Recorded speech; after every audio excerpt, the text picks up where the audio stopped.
life doesn't really mean anything without my family.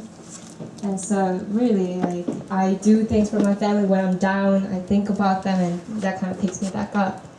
And also kind of similar story with Oxford and Cambridge, right? So when I applied for Oxford as well, people are like laughing at me like, why are you doing that? I said, Oxford, why are you applying that? And Oxford was actually the only place I applied for my master's degree, because I was like, this is where I want to go. But but again, the money was a problem. I'm like, shit, how am I gonna pay for this? Money. And fortunately, I was able to, I got in. I was so excited, because until you get in, like, that's all I'm thinking about. Please, let me get in, And once you get in, you're like, oh my god, I'm not gonna be able to go. So I started just trying to like hustle as well, going up to like businesses and being like, I'm about to go to Oxford, and if you support me, I can like do some work for you.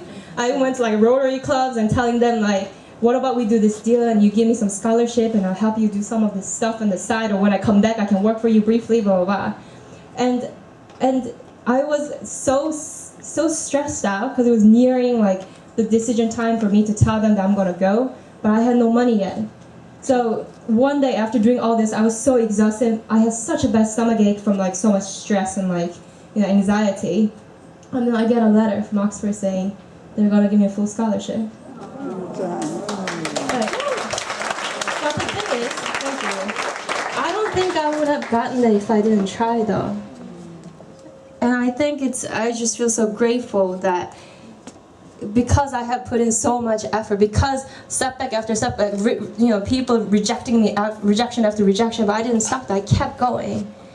And I think that was, really important, kind of keeping your eye to the prize and just going for it. And there's like, I'll just finish real quick with this strategy that I use. I try to do these 3 R's. One is recover, replan, and realize. So recover is about recovering, because sometimes when things are down, it's so hard to get out of it, right? You're like, I'm such a failure, this world sucks, nobody's here for me, God, where are you? Like, why aren't you responding to my prayers, right? But what's wrong with you, man? Like, I'm talking to you, listen to me and make this happen. And then but I try to recover and reach out to people who support me, and they kind of, make me feel better. They're like, they butter you up, they're like, you've done well so far, your family or close friends or supporters. And that's really cathartic also to kind of express your feelings and so on. And I try to think about inspiration quotes like MLK Jr.'s quote, which is always on my work screen. So it's like, if you cannot fly, then run. If you cannot run, then walk.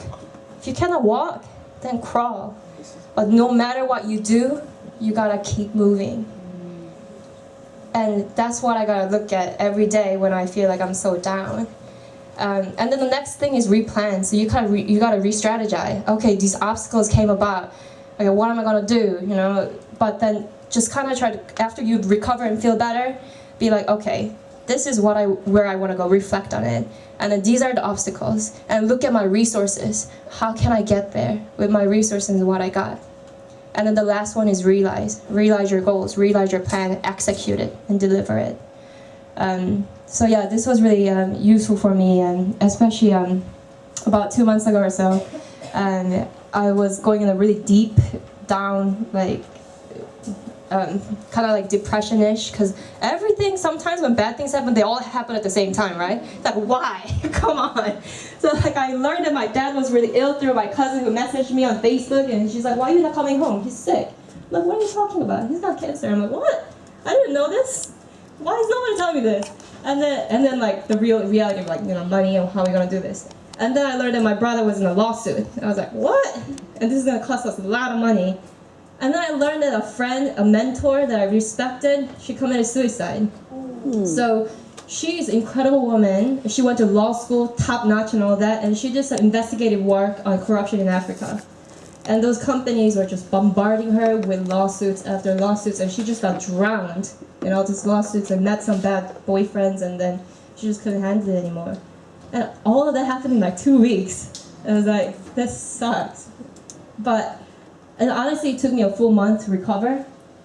But I think you gotta, when you have your support and friends, remember whenever you're down there, like, there's always somebody for you. and there's always gonna be light in the end. You should keep trying.